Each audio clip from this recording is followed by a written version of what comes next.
नमस्कार, आप सभी का सादर अभिवादन है। आदित्य प्रकाश जालान टीचर्स ट्रेनिंग कॉलेज से मैं हरीश कुमार पांडे आप सभी का इस YouTube कक्षा में हार्दिक स्वागत करता हूँ। कोविड-19 का समय अभी समाप्त नहीं हुआ है, लेकिन सीखना निरंतर है। समय को किस प्रकार से उपयोग किया जाए, सदुपयोग किया जाए, उसी क्रम में ये जो प्रोग्राम चला students for holistic development of humanities programme के तहत हम और आप इस आभाषिक कक्षा में, इस आंतरजालिक व्यवस्थाओं में, इस ऑनलाइन व्यवस्थाओं में हम लोग कुछ सीखने का प्रयास कर रहे हैं और समय का सदुपयोग भी कर रहे हैं। और संयोग से बीएड प्रथम वर्ष के लर्निंग एंड टीचिंग पेपर के अंतर्गत मैं लर्निंग ही पढ़ा रहा हूँ। पावलोव, थॉर्नडाइक, कोहलर,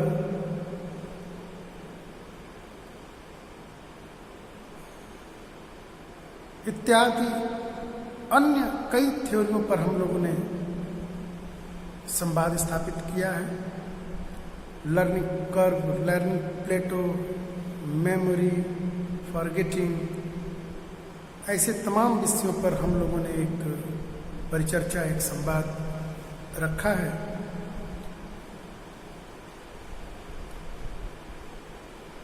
अगर पूरे आप लोग जो पढ़ रहे हैं तो यहाँ पर जो लर्निंग एंड टीचिंग जो पेपर है या paper childhood and growing up paper है, अगर इसमें देखें तो केवल इसमें साइकोलॉजी के प्रिंसिपल्स दिखाई देते हैं, थ्योरीज दिखाई देती हैं।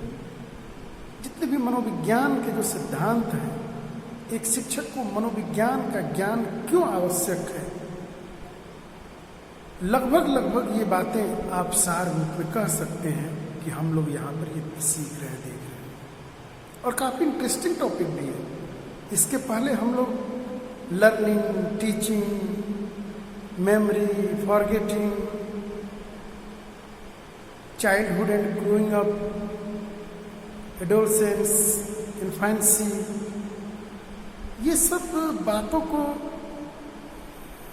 इमेजिनेशन, क्रिएटिविटी, ऐसी बातें आप लोगों के अब तक पढ़ने को नहीं मिली होंगी।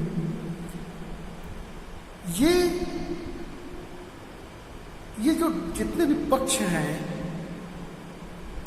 ये सब बालक के, ये सब डायमेंशंस हैं। इसी डायमेंशंस में एक टीचर को काम करना होता है।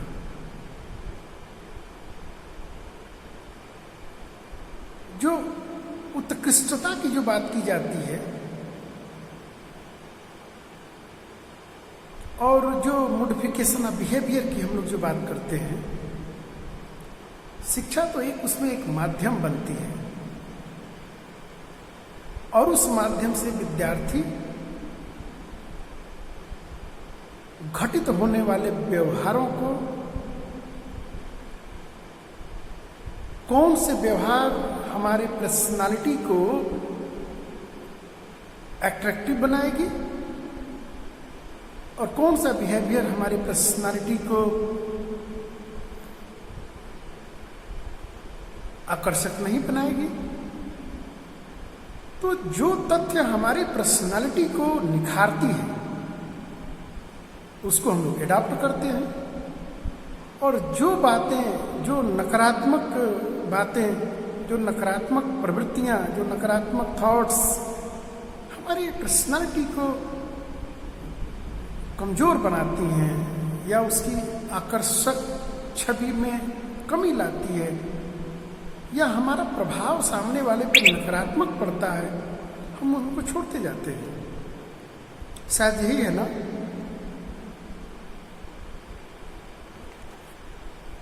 आज के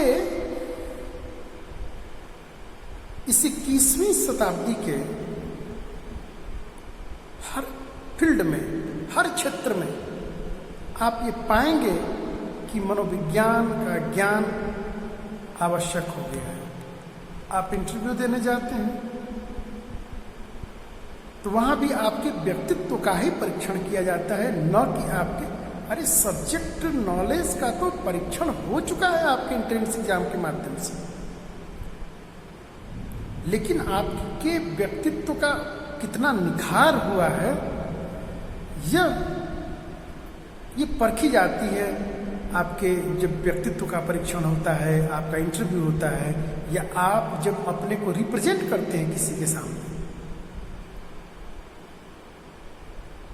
आप लोग अक्सर कहते सुनते हम लोग पाते हैं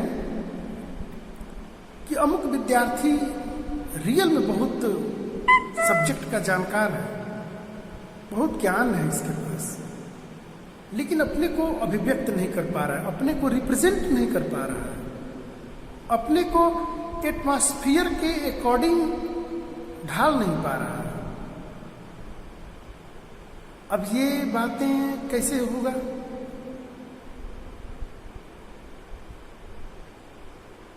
जरा कल्पना कीजिए कि जहां लोग 2-4-10 लोगों के सामने बोलने में हेजिटेशन का अनुभव करते हैं, एक शिक्षक सैकड़ों लोगों के बीच में,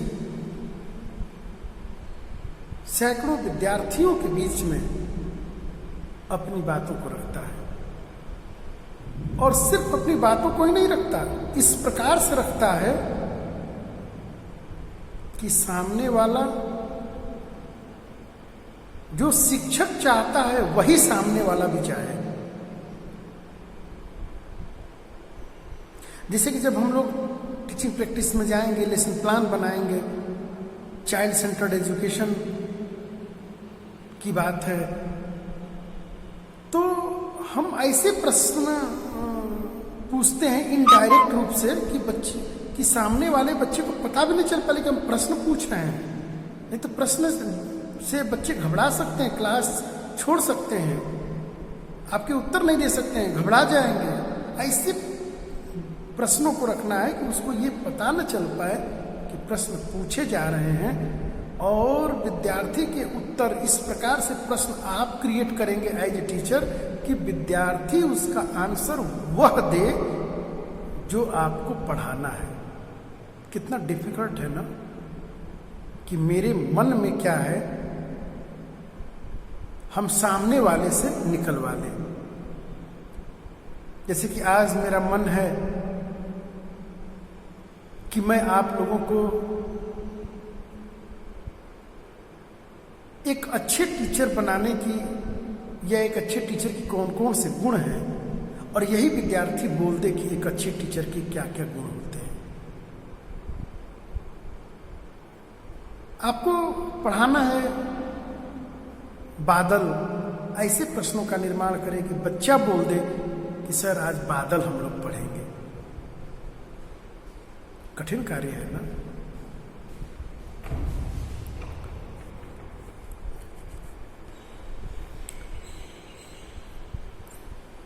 तो मनोविज्ञान का ज्ञान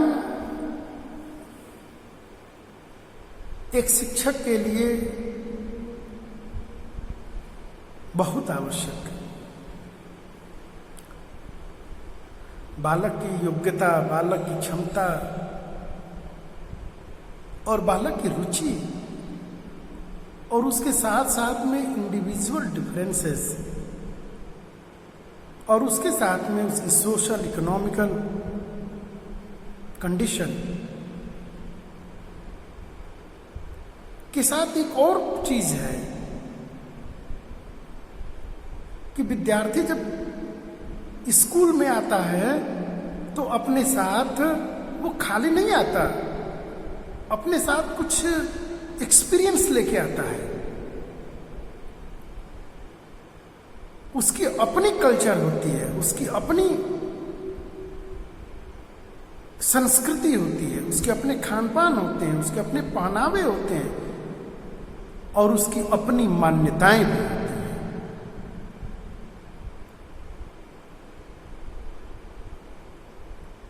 के अलावा अगर आप देखें तो उसके संवेग भी मायने रखते हैं। कुछ विद्यार्थी संकालु प्रवृत्ति के होते हैं, कुछ एंगर टाइप के होते हैं,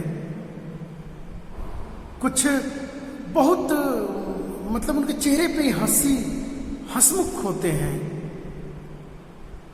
कुछ संकोची होते हैं,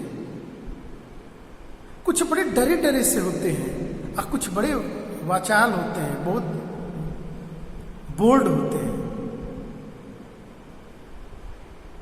और टीचर एक ऐसा, वह अकेला है और क्लास में, स्कूल में आपके जितने भी बच्चे हों, 100, 200, 500, 1000, 2000, सारे बच्चों को आपको हैंडल करना है।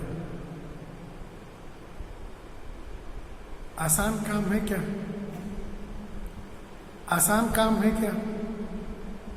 ये जितनी मैंने बातें अपनी ये इतनी भूमिका रखी है, इन सब में जो पारंगत होता है वही जाके एक सफल टीचर होता है।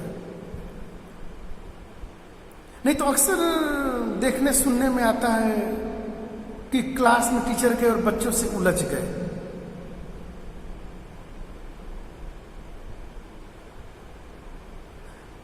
हर क्लास में तो और बड़ी समस्या है। जैसे जैसे क्लास ऊपर बढ़ती है, बच्चों अपनी नेतृत्व क्षमता का प्रदर्शन भी करते हैं। विद्यालयों में तोड़फोड़ हो जाती है, विद्यालयों में कुछ मांग, उचित अनुचित कई प्रकार की मांग होती है। एक प्रिंसिपल को, एक टीचर को किस प्रकार से उन परिस्थितियों को हैंडल करना है, बच्चों को किस प्रकार से लर्निंग एनवायरनमेंट भी बना रहे, उनको किस प्रकार से संयमित संतुलित किया जाए और उनकी मांग पर किस प्रकार से अपनी बातों को रखा जाए कि एक सामंजस्य स्थापित हो जाए। नहीं तो फिर कंट्राडिक्शन होता है, देखते अक्सर बार विरोध हो जाता है, मारपीट की नौबत आ जाती है, कभी कभी तो जिले तक बंद हो जाते हैं। इसकी तो पढ़ाई नहीं होती, लेकिन ये बात को माना जाता है कि ट्रेनिंग प्रोग्राम में विद्यार्थी जो फ्यूचर के टीचर हैं बहुत कुछ बातों को सीख के आते हैं। एक आप लोगों की बुक आती है टीचर स्टूडेंट डायलॉग, तो टीचर स्टूडेंट डायलॉग्स वाली जो बुक है ना, छात्र शिक्षक अंतःक्रिया, ये पढ़नी चाहिए। आप लोग मार्केट से परचेज करके उसको सिलेबस में अब सिलेबस में कहाँ ढूंढेंगे, इस सिलेबस में है कि नहीं है। अब पिछली क्लास में मैंने एक दृष्टांत बताया था, अब इस सिलेबस में ढूंढेंगे क्या, तो वही हाल हो जाएगा कि गुरु के आश्रम से 4 निकले और गुरु ने कहा कि ये ग्रंथ ले जाइए, इसमें सब कुछ है, और सामने से महादेव की सवारी आ रही थी बैल, और फिर लगे पुस्तक में ढूंढने, तब तक बैल किनारे लगा दिया सिंह मार के।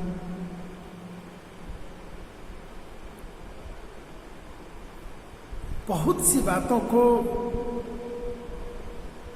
व्यक्ति अपने सीखे गए ज्ञान को अपने अनुभव में पिरोकर अपनी बातों को रखता है। और नहीं तो ज्ञानी और विद्वान, एक हो गया विद्वान और एक हो गया विद्यावान। एक विद्वान और एक विद्यावान। विद्वान वह है जिसका मस्तिष्क में सब कुछ है, लेकिन उसका चित्त, हृदय से कोई मतलब नहीं है। और विद्यावान वह है कि जो बात मस्तिष्क में है वह बात उसके चित्त, उसके हृदय पर वो है। विद्वान जो भी कर रहा है वो सिर्फ दिमाग से कर रहा है, उसमें किसी इमोशन का स्थान ही नहीं है, उसमें चित्त का स्थान नहीं है, मन का स्थान नहीं है। लेकिन बुद्धिमान जो बात करता है उसका चित्त में, हृदय से वो मस्तिष्क को ले जाते हुए बातों को रखता है। इसीलिए लोग कहते हैं कि कभी आप लोग पढ़े होंगे तो विद्यावान गुणी अति चातुर, राम काज करिवे को आतुर, विद्वान नहीं लिखा गया, विद्यावान। हम लोग रोज पढ़ते होंगे ये लाइन हनुमान चालीसा में, कहीं विद्वान की बात नहीं आई है, विद्यावान गुणी अति चातुर। तो हम विद्वान बनने का प्रयास न करें, हम विद्यावान बनने का प्रयास करें कि जो बातें सिर्फ मस्तिष्क में तक ही सीमित ना हो जाए, वो सारी बातें हमारे अंतःकरण को, वो हमारे भावात्मक पक्ष को जाके इफेक्ट करे, तब जाके वो हमारी साइकोमोटर में वो बातें आएंगी, क्रियात्मक में रूप में आएंगी। बताइए, हजार वर्ष पहले इसकी रचना हुई है और हम लोग रोज पढ़ते हैं अपने घरों में। अब ये तो था नहीं कि टीचर ट्रेनिंग कॉलेज में पढ़ाया जाएगा। अब ये तो मान लो, चलो भाई हरीश जी ने ये अचानक पढ़ाते पढ़ाते बात आ गई तो मैंने बता दिया। रोज आप लोग पढ़ते होंगे विद्यावान गुणी अति चातुर। विद्यावान, विद्वान नहीं कहा गया, विद्यावान। और हम लोग आज, अरे 1956 में इन सारी ये टेक्सोनॉमी आई हैं, शिक्षण के उद्देश्यों का वर्गीकरण किया गया और वर्गीकरण में कहा गया कि ज्ञानात्मक, भावात्मक और क्रियात्मक। ये 1956 में हमारी सदियों से बात कही गई है, लेकिन ना हमने पढ़ा और ना हमारे पीढ़ियों ने पढ़ाया। इसीलिए ब्लूम, बेंजामिन स्मिथ ब्लूम की टेक्सोनॉमी पढ़ाई जाती है और ब्लूम पे ही अभी भी काम हो रहा है।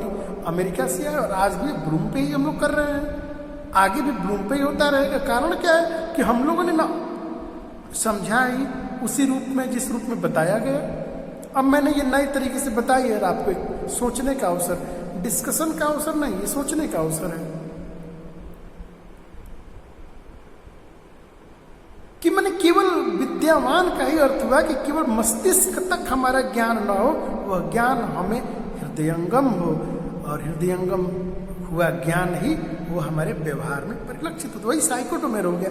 हृदयंगम की हमने बात करी, वो हमारा इफेक्टिव पक्ष हुआ और कॉग्निटिव पक्ष अभी बता रहे हैं, ये कॉग्निटिव डेवलपमेंट हो रहा है। हम जो भी बोल रहे हैं कॉग्निटिव डेवलपमेंट आपका होगा। आप इस पे अगर चिंतन मनन करते हैं तो आपका इफेक्टिव डोमेन कंप्लीट होगा और जब इफेक्टिव डोमेन में बात आएगी, भाव को लगेगी, हृदय को लगेगा, तो साइको क्रियात्मक पक्ष में आएगा। खैर, मनोविज्ञान का ज्ञान, ये सारी बातें मनोविज्ञान में ही है। आप लोग जैसे जैसे इसमें डूबते जाएंगे, जितना जितना गुण ज्ञान होता जाएगा उतना आप लोग पाएंगे। जैसे जैसे नहीं रिटायर होते हैं लोग 65 साल के प्रोफेसर्स, अब उनका जो पका हुआ ज्ञान होता है वो ज्ञान थोड़ी उस अवस्था में मिलती है। तो जैसे जैसे आप लोग भी अपना जितना समय देंगे, डूबते जाएंगे, आपको नए नए तथ्य, नए नए ज्ञान आप लोगों को मिलता जाएगा। अतः आज यह विषय सबसे अधिक मनोविज्ञान चर्चा का विषय बना हुआ है और इसका मुख्य कारण है कि आज जितना विज्ञान विकसित हुआ है या हो रहा है वह मानव व्यवहार पर आधारित है। आप लोगों को सब पढ़ाए होंगे कि मनोविज्ञान ने अपनी पहले मन को खोया, आत्मा को खोई, चेतना को खोया, अब व्यवहार का अध्ययन करता है। क्योंकि मन दिखती नहीं, आत्मा दिखता नहीं, चेतना तो हमारी चेतना तो एक अवस्था है। चेतना क्या, कोई इसको देख सकता है क्या? चेतन, अवचेतन, अर्धचेतन, ये एक अवस्था का नाम है। व्यक्ति तो वही है। अभी मैं बोल रहा हूं चेतन में हूं, चैतन्य हूं, अचानक से अंदर से कुछ हो जाए, व्यक्ति चला जाएगा निश्चेतन में। तो ये जो मनोविज्ञान का जो ज्ञान है, ये व्यक्ति के व्यवहार का, बालक के व्यवहार का ज्ञान करता है।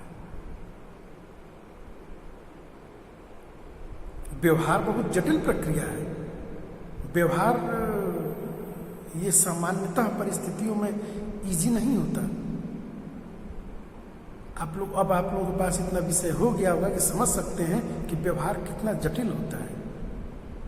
पर्सनालिटी पढ़े होंगे, इमोशंस आप लोग पढ़े होंगे, कितना व्यक्ति झूठ बोलता है कितना अपने व्यवहारों में कितना रूप बदलता है।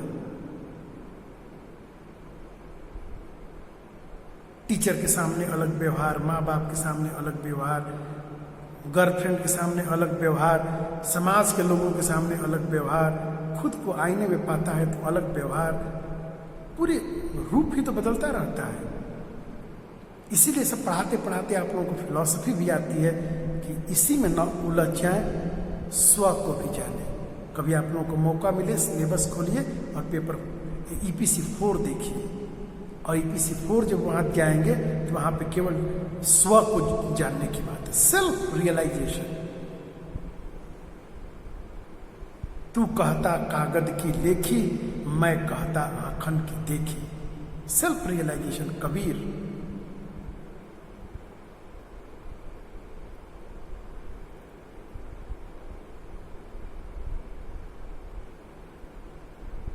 मस्तिष्क में ये जो ज्ञान जो भरी जाती है ना, ये सिर्फ मस्तिष्क को प्रभावित करती है। इससे व्यवहार परिवर्तन से कोई मतलब नहीं है। शब्द वही होते हैं, शब्द वही होते हैं जो सभी लोग प्रयोग करते हैं, लेकिन शब्द को जागृत जो कर दे उसकी बातों में प्रभाव आ जाता है।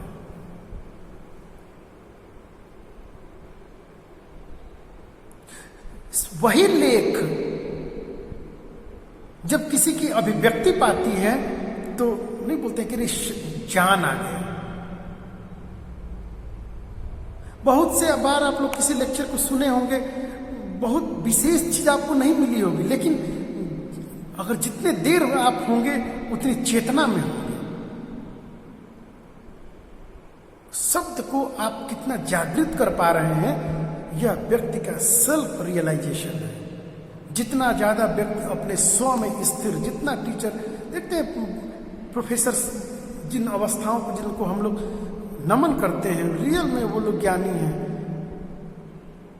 वो अपने स्व में जग जाते हैं।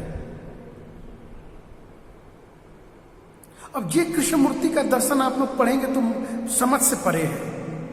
उनकी एक बात पूछी गई कि शिक्षा क्या है, उन्होंने पूरी किताब ही लिखी है शिक्षा क्या है, लेकिन एक बार भी नहीं बताया कि शिक्षा मनुष्य के अंतःकरण में नहीं सकते कि व्यक्ति है। ऐसी करके कहीं कोई व्यक्ति नहीं थी।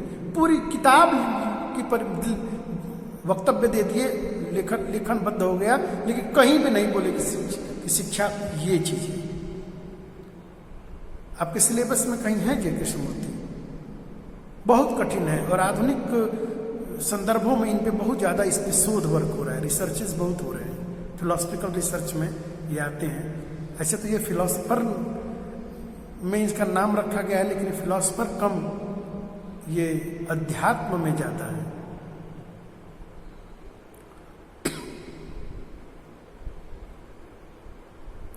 तो इसलिए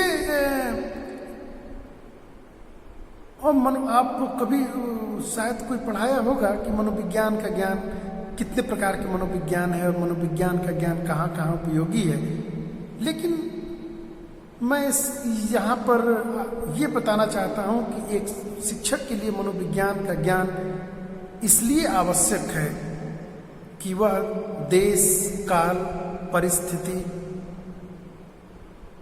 और सामने वाले की उसकी भाव भंगिमाओं, उसकी योग्यता, उसकी क्षमता, उसकी प्रतिभा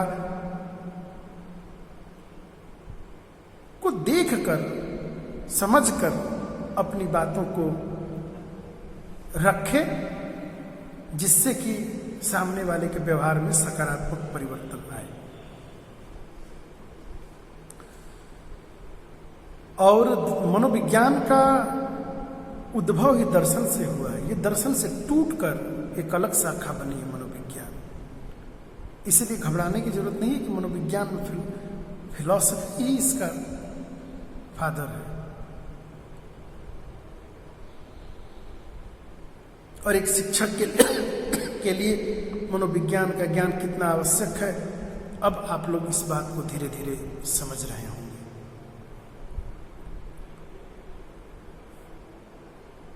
हम लोग जब पढ़ रहे थे कि अधिगम, जब उसमें पठार पढ़ रहे थे, उस पठार का ज्ञान आपको मनोविज्ञान के ज्ञान से ही होता है।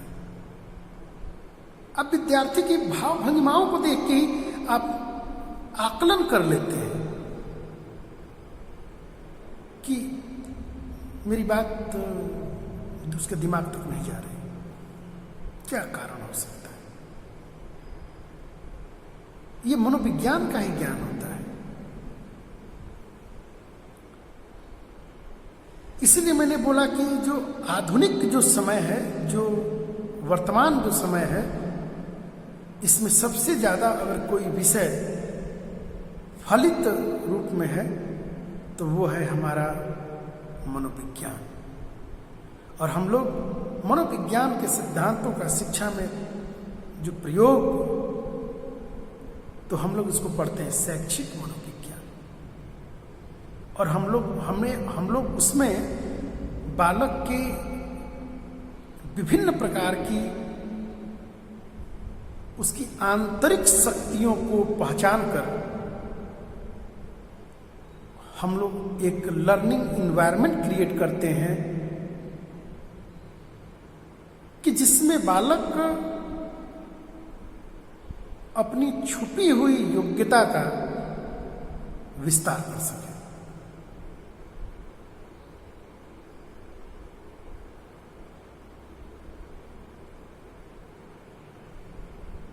यदि अनुकूल परिस्थिति कार्य के लिए बने, यहां पे कार्य मतलब स्टडी, पढ़ाई बने, तो निश्चित रूप से बालक के व्यवहार में परिवर्तन आएगा। परिवर्तन का मतलब सिर्फ मैं यहां पर मॉडिफिकेशन की बात करता हूं। उसके व्यवहार में, उसको व्यवहार को मॉडिफाई किया जाए।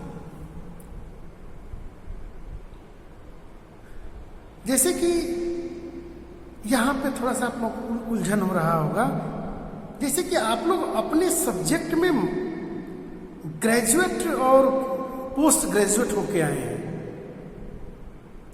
आपके सब्जेक्ट का यहां पे कभी कुछ हुआ क्या? एडमिशन के समय सर मैं फिजिक्स, अरे भाई मैंने बबल था, मैं इस भाषा भी मेरी यही थी, अरे ठीक है वो सही है। यहाँ पे कभी पढ़ाया गया क्या मैथमेटिक्स, इंग्लिश, हिंदी, कुड़ुक नागपुरी पढ़ाया भी, ये आता है। यहाँ पे हम लोग मेथोडोलॉजी को सीखते हैं और हम टोटली यहाँ पर जितना ज्यादा अगर हम अपने परिष्कृत कर लें अपने व्यवहार का कि बालक को किस प्रकार से पढ़ा जाए। अरे ग्रेजुएट आप हैं, आप अपने पोस्ट ग्रेजुएट हैं, आपके पास नॉलेज है तभी तो आप ग्रेजुएट और पोस्ट ग्रेजुएट हैं। यहाँ पे संशय की कहाँ बात है? और हमने तो संशय भी नहीं किया। एक विश्वविद्यालय द्वारा आपको उसका प्रमाण दिया गया है कि आप अपने विषय के मास्टर्स हैं, ग्रेजुएट हैं। लेकिन बालक के व्यवहार का अध्ययन का ज्ञान, टीचिंग एप्टीट्यूड का ज्ञान,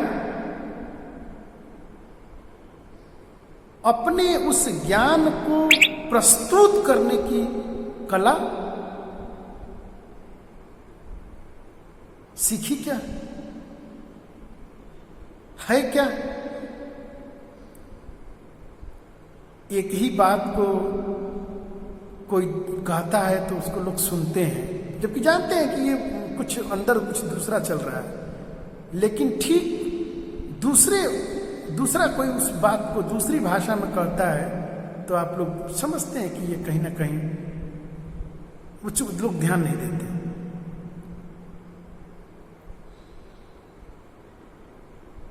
सेल्फ रियलाइजेशन, स्व का भी विकास, जो अपने स्व में जितना ज्यादा होता है, अंत में एक बात को यहां पे याद रखेंगे कि आप अंत में सिर्फ यही एक बात पाएंगे कि जो अपने स्व में जितना ज्यादा स्थित हो और स्थिर होता जाता है वही प्रज्ञावान है। अंत में उसी के द्वारा जो प्रतिस्थापित किया जाता है सब विषय का, वही ज्ञान बन के उभरता है। दूसरे भाग में थोड़ा सा हम रिवीजन करते हुए बातों को आगे बढ़ेंगे। जिन विद्यार्थियों का लेट एडमिशन है वो लोग बहुत संक्षेप में मैं बातों को लेके आगे बढ़ता रहूँगा। एक बात को सभी लोग ये याद रखेंगे कि जो लेवल ऑफ एस्पिरेशन, लोग कहते हैं ना कि रोना रोते रहते हैं कि भाई हमारे लिए अनुकूल परिस्थितियां नहीं मिली, हमारे साथ ऐसा हो गया, हमें ऐसा नहीं होना चाहिए था, हम इसलिए आगे नहीं बढ़ पाए, हम इसलिए नहीं कर पाए। आप लोग सुनते होंगे। और मैं ये नहीं कहना चाहता कि पेरेंट्स नहीं, तो पेरेंट्स सुनाते रहते हैं कि हमारे समय में, हमारे जमाने में, उस समय की ये बातें हम लोग, आप लोग भी सुनते होंगे। ये आधुनिक पीढ़ी इसको सहन तो नहीं कर पाती, लेकिन सुनना पड़ता है। तो जिस व्यक्ति के अंदर, जिस बालक के अंदर level of aspiration, level of aspiration मतलब आकांक्षा स्तर, लेवल ऑफ एस्पिरेशन जितना ज्यादा होता है, ध्यान रखिएगा इस बात को, उस व्यक्ति के सामने कैसे भी परिस्थिति हो, वो परिस्थितियों से पार कर चला जाता है और अपने लक्ष्य में सफल हो जाता है। और नहीं तो हम भी सुनाएंगे अपनी जनरेशन को, हमारे समय में, अरे कौन नहीं जानता, समय, हर समय में ही परेशानियां होती हैं।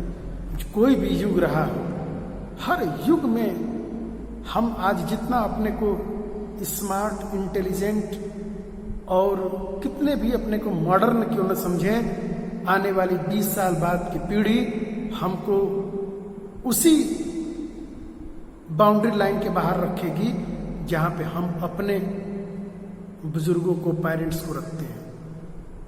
ये कम्युनिकेशन गैप, जनरेशन गैप की बात नहीं है, ये समय का परिवर्तन का दौर है। हम यदि अपनी मान्यताओं को, अपनी कुरीतियों को, परंपराओं को जकड़े रहेंगे तो हम कभी भी मॉडर्न नहीं हो सकते।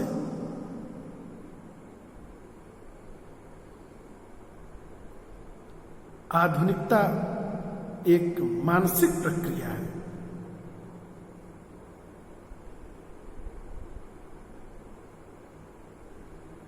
आधुनिकता में या आधुनिकता को स्वीकार करने के लिए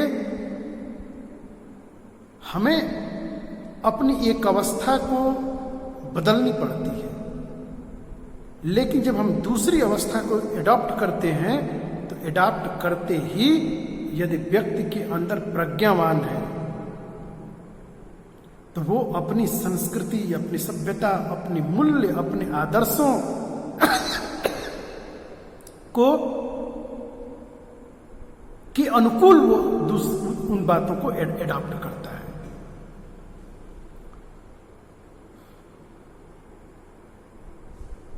हमने बताई थी कि स्वामी विवेकानंद जी ने कहा था कि हमें विदेशों से सिर्फ टेक्नोलॉजी का नॉलेज चाहिए।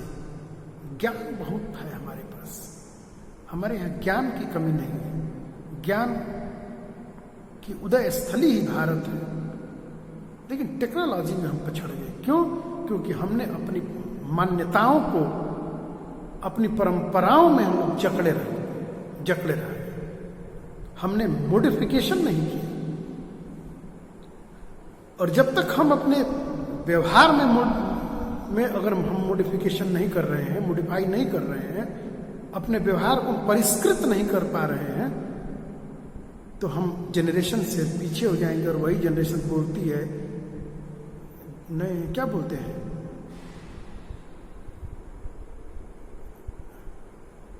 अरे अक्सर हम लोग अपने से बुजुर्ग लोगों को जो होते हैं ना, उनको यूज करते हैं। खड़ूस, मुझे बड़ा खड़ूस है। खड़ूस इसलिए है कि हमने अपने को समय के अनुसार अपने को मॉडर्न नहीं किया।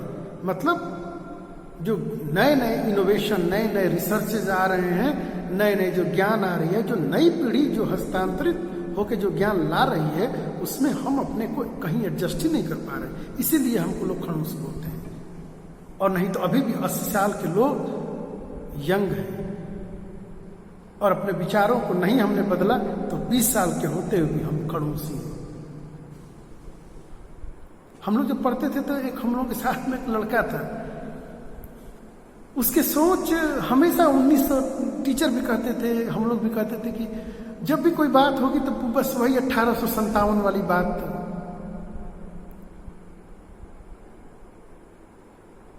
इसका मतलब कि वो बंद समाज का था, बंद दिमाग का था। वो मॉडर्नाइजेशन को स्वीकार ही नहीं कर पा रहा है। तो एक बात को हम लोग यहां पे हमेशा याद रखेंगे कि जितना ज्यादा हमारा लेवल ऑफ एस्पिरेशन स्ट्रांग होगा, हम उतने ज्यादा आगे बढ़ते जाएंगे, परिस्थितियों से संघर्ष करते जाएंगे और प्रत्येक परिस्थितियों से पार होते जाएंगे। हमारी सीखने की स्तर बढ़ती जाएगी, हमारी कुछ पद प्रतिष्ठा पाने की योग्यता बढ़ती जाएगी। इस लेवल ऑफ एस्पिरेशन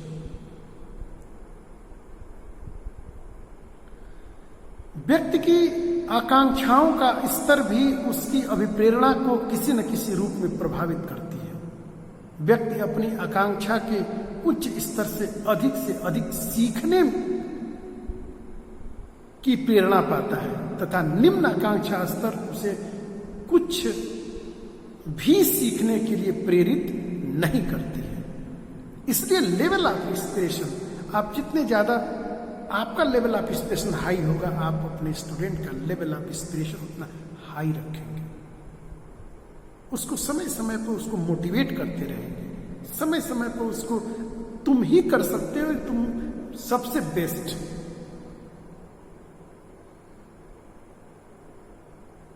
और रियल में वो लड़का कर जाएगा।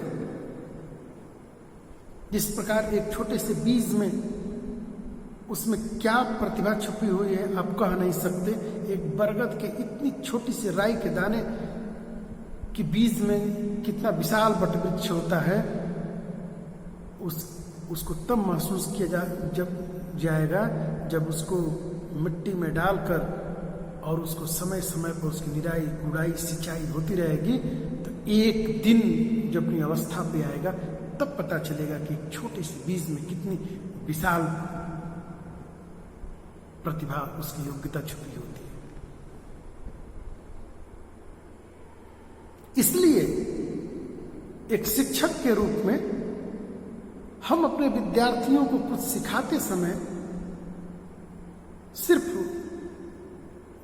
वो चीज ही ना सिखाएं, एक बालक से एक अच्छे बालक में कैसे उसको परिवर्तित किया जाए, इसका भी ज्ञान हमें अच्छे प्रकार से होना चाहिए।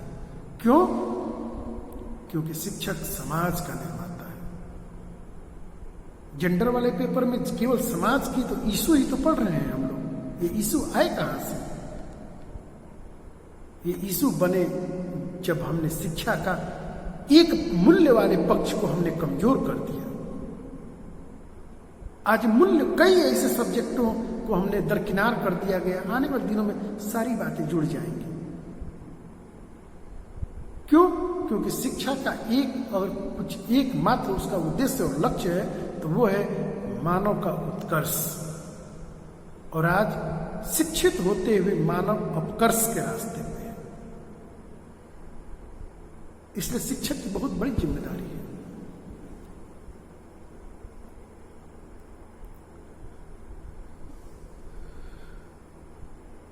ऐसी बहुत से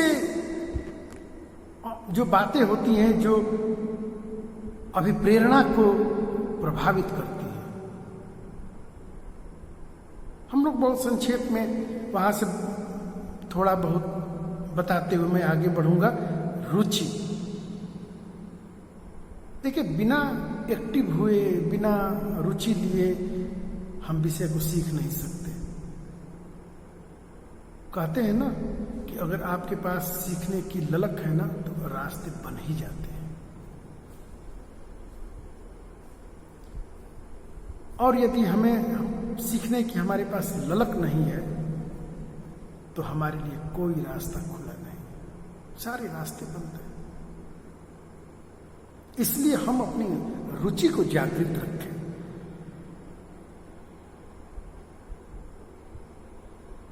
जब परिस्थिति आएगी तब सीखेंगे क्या?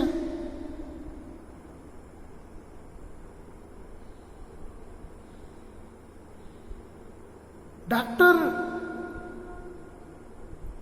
अपने साथ कितने ज्ञान को रखता है जो कि उसको कई साल उपयोग भी नहीं होता है, लेकिन जब कोई ऐसा पेशेंट आता है तो क्या उसको फिर से पढ़ने लगे तो पेशेंट ही मर जाएगा। उसी प्रकार से शिक्षक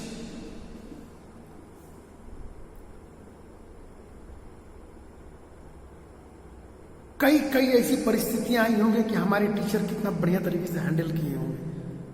वो अचानक से कुछ बातें आती हैं, लेकिन अचानक से तभी आएंगी जब आपके पास बहुत सारे तथ्यों का नॉलेज रहा होगा।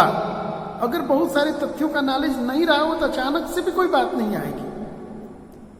कोई भी बात सूझ में तब आती है जब कभी ना कभी उस परिस्थितियों से आपका वास्ता रहा, आपका पाला रहा।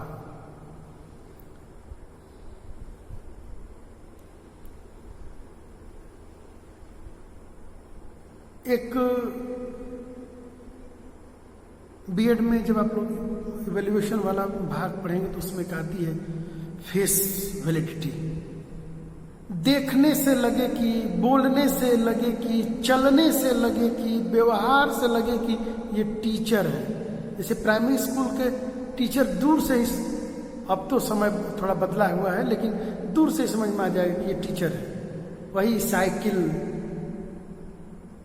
और उस पे एक गांधी छाप या हैंडमेड झोला लटका हुआ, पजामा कुर्ता हम लोग भी पहनते ना, पजामा कुर्ता, वो दूर से ही बताता फेस ब्रेड टीचर है। डॉक्टर की प्रश्न वो बताती है फेस ब्रेड देखने से, कपड़ा आला लगा हुआ कि ये डॉक्टर है। अब इसको तो आपको वो करना है ना, नहीं हम तो नहीं करेंगे। अरे तो डॉक्टर दूर से कैसे समझ में आएगा? हजारों की भीड़ में सैकड़ों लोग खड़े हैं तो डॉक्टर आप कैसे पहचानेंगे? जरा मुझे बताइए। सफेद रंग का कोट और ऊपर से आला लगा होगा तो कहते ये डॉक्टर, दौड़ के डॉक्टर। ऐसे ही टीचर को भी दूर से ही पहचान में आना चाहिए।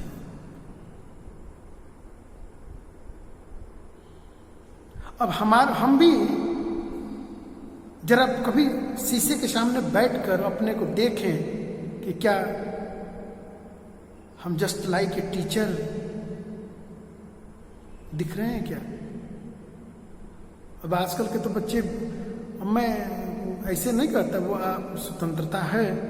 आप हेयर स्टाइल भी ऐसे ऐसे होते कि अब क्या वो कहा जाए। जब टीचिंग प्रोफेशन को आपने स्वीकार किया तो आपको बहुत सी चीजों को छोड़नी पड़ेगी, क्योंकि टीचर सोसाइटी का रोल मॉडल है। अब टीचर ही अपने बाल ऐसे रखेंगे तो विद्यार्थी क्या करेंगे? इस पे तो पेड़ उगाएंगे नहीं।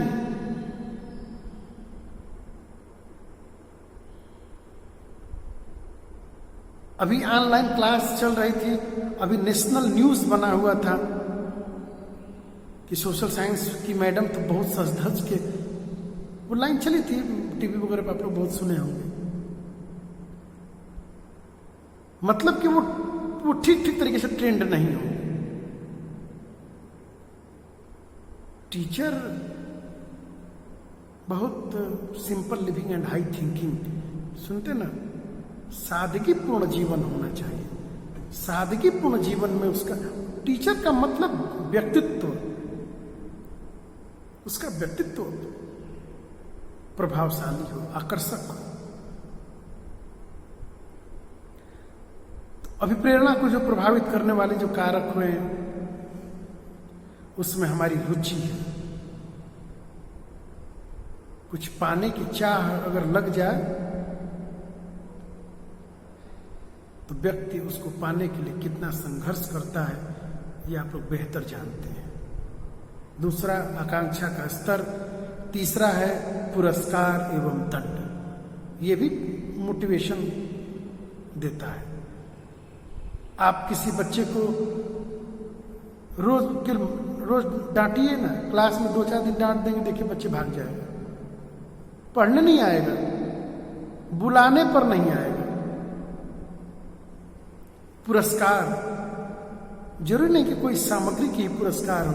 अरे शिक्षक की बातों में इतना, उसकी वाणी में इतना बल दम होना चाहिए कि अगर उसने किसी बालक के कंधे पे हाथ रख के हाथ यूं रख दिया ना तो उसकी अभिव्यक्ति होती रहती है। एपीजे अब्दुल कलाम का आप लोगों ने सुना होगा भाषण, हर जगहों पर उन्होंने बोला कि मेरे गुरु सुब्रमण्यम स्वामी, ये नहीं उनके दक्षिण भारत के जो उनके जूनियर स्कूल के जो टीचर थे, हम हर मंचों से उनका नाम उन्होंने लिया, बहुत लोगों से जुड़े, लेकिन नाम उन्होंने एक का लिया। प्रतियोगिता, समय समय पर एक शिक्षक को अपने बालकों में प्रतियोगिता भी करानी चाहिए। प्रतियोगिता का मतलब प्रतिस्पर्धा नहीं है। प्रतियोगिता का मतलब है जिससे बालक अपनी सृजनात्मक, अपनी रचनात्मक क्षमता को एक प्लेटफॉर्म पर रख सके, दिखा सके, और उसके अंदर कौन कितनी संभावनाएं हैं उसको शिक्षक ही तराश सकता है, दूसरा कोई और नहीं। इसलिए समय समय पर प्रतियोगिता कराई जाती है, जिससे कि बालक की छुपी हुई योग्यता, कौन जानता है कि कोई बालक कितना बढ़िया सिंगर है, कोई बालक अभी विषम परिस्थिति में 10 मिनट में अगर आधे घंटे की दूरी को 10 मिनट पर तय करना होगा तो सामान्य विद्यार्थी नहीं कर सकता, उसके लिए कोई विशिष्ट ही होगा वो करेगा। और ऐसी इमरजेंसी का दौर आता है तो वो भी एक योग्यता है। मैं अक्सर कहता हूं ना कि जो ऐसे विद्यार्थी सारे हमारे शिष्य होते हैं, मैं ये आप उसकी प्रतिभा को गलत जगह पे यूज कर रहे हैं। आप उसकी क्षमता को वहां यूज कीजिए जहां के लिए वो बना है।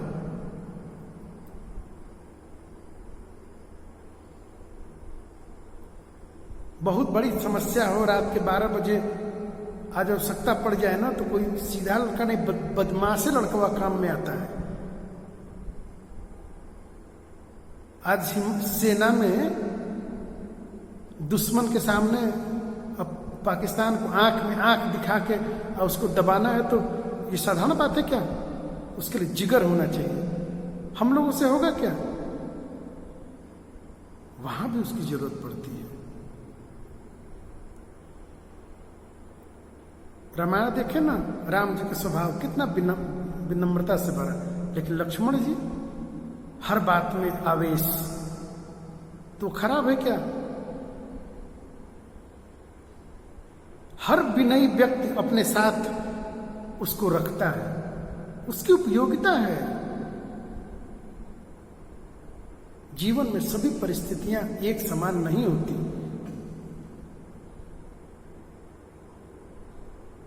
तो ये प्रतियोगिता कराएं, प्रतिस्पर्धा न कराएं। बालक की छुपी हुई योग्यताओं, प्रतिभाओं को एक प्लेटफॉर्म का निर्माण करना, यह शिक्षक को आना चाहिए।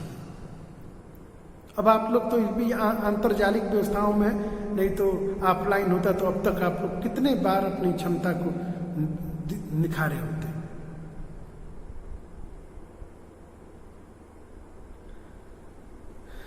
आगे है स्कूल की भूमिका, बहुत बड़ी भूमिका है। विद्यालय विद्यार्थी के उसकी प्रतिभाओं को निखारने के लिए कितने प्रकार के प्लेटफॉर्म को तैयार करता है।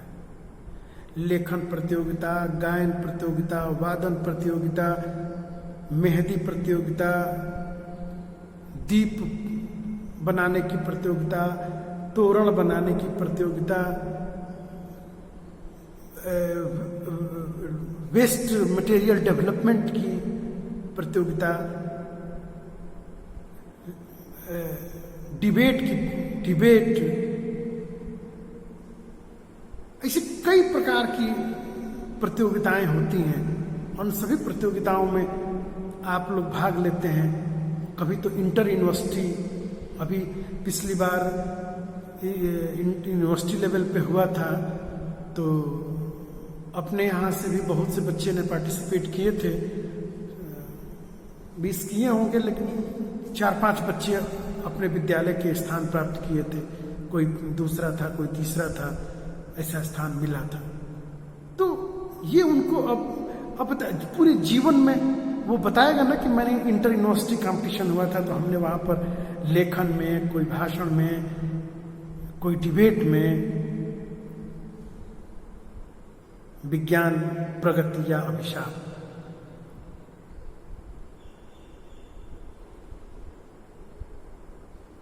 विमेन एम्पावरमेंट,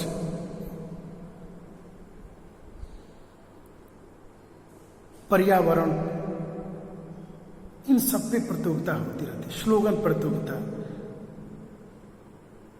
तो जरा कल्पना कीजिए कि जितनी दुनिया में डायमेंशंस होते हैं, ये अपेक्षा की जाती है कि उसके शिक्षक में वो थोड़ा बहुत ये होगा, तब ना अपने बच्चों को सिखाएगा। तो जरा कल्पना कीजिए कि टीचर बनना कितना आसान है। कंपनी में तो जाना बहुत सरल है, लेकिन टीचर बनना आसान है क्या? जो टीचर खुद नहीं बढ़िया गा सकता है, वो अपने बच्चों को कह सकता है क्या कि गाओ? जो खुद कोई रोल प्ले करके नहीं दिखा सकता, वो अपने बच्चों से, जो खुद चार्ट बढ़िया नहीं बना सकता, जिस खुद राइटिंग खराब हो, इसका मतलब कि जहां आपको मेहनत करना था, आपने मेहनत नहीं किया। मैं परफेक्शन की बात यहां पे नहीं है, लेकिन थोड़ी थोड़ी तो जानकारी होनी ही चाहिए।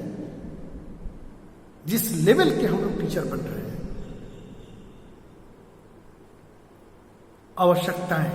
आवश्यकताएं भी हमारी अधिगम को प्रेरित करती है, मोटिवेशन भी देती है।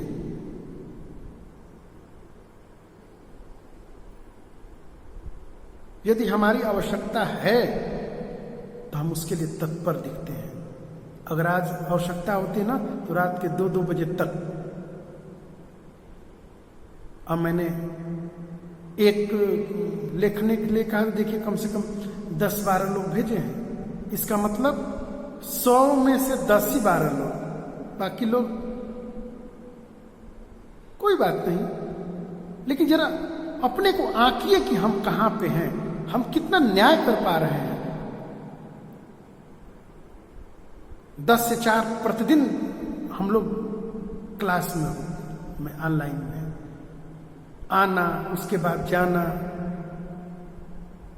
नहाना धोना, कपड़े वगैरह वगैरह सारी भूमिकाएं अब स्वयं से करना है। फिर भी आप लोगों के लिए वीडियो है, 8 पेज का नोट्स है। हम लोगों ने अपनी आकांक्षा स्तर को बढ़ाया, आपकी रुचि को हमने अपनी रुचि बनाई, आपकी आवश्यकता को हमने अपनी आवश्यकता बनाई, आपकी भूमिका को हमने अपनी भूमिका अपनाई। अपने संवेगों पर नियंत्रण करते हुए आपकी जरूरतों को हमने प्राथमिकताएं दी, और इसके साथ साथ में मूल्यांकन भी किया, और समय समय पर परिचर्चा भी करते हैं। ये सारी बातें अभिप्रेरणा को प्रभावित करती है, अधिगम को प्रभावित करती है। और वही बात मैंने बताया कि यही वो ये सारी बातें हैं कि हम लोग भी ध्यान में रखते हुए आप लोगों तक जितना बन पड़ा, आप लोगों तक अपनी बातों को हम लोग रखते हैं। लेकिन करते कितने लोग हैं? बस 10 लोग। मतलब क्या? जरा कभी सोचिए कि अपना मूल्यांकन कीजिए कि क्या आप न्याय कर पा रहे हैं। कौन खाली है? कोई खाली है क्या? समय किसी के पास नहीं होता, समय निकालना पड़ता है, समय बनानी पड़ती है। और जो विद्यार्थी अपने निद्रा के समय में से अपना समय निकालता है, वही विद्यार्थी लक्ष्य को प्राप्त करता है, वही विद्यार्थी आगे बढ़ता है। आज इतना ही। मैं वीडियो समाप्त करने से पहले इस बात को कहूंगा कि समय बहुत तेजी से आगे बढ़ रहा है। आप लोग देखिए कि आपके शब्दकोश में कितना भंडार इकट्ठा हो गया, और नहीं इकट्ठा हुआ तो सुबह में उठकर रटना स्टार्ट कीजिए। यही आगे बढ़ने का एक सुलभ मार्ग है। धन्यवाद।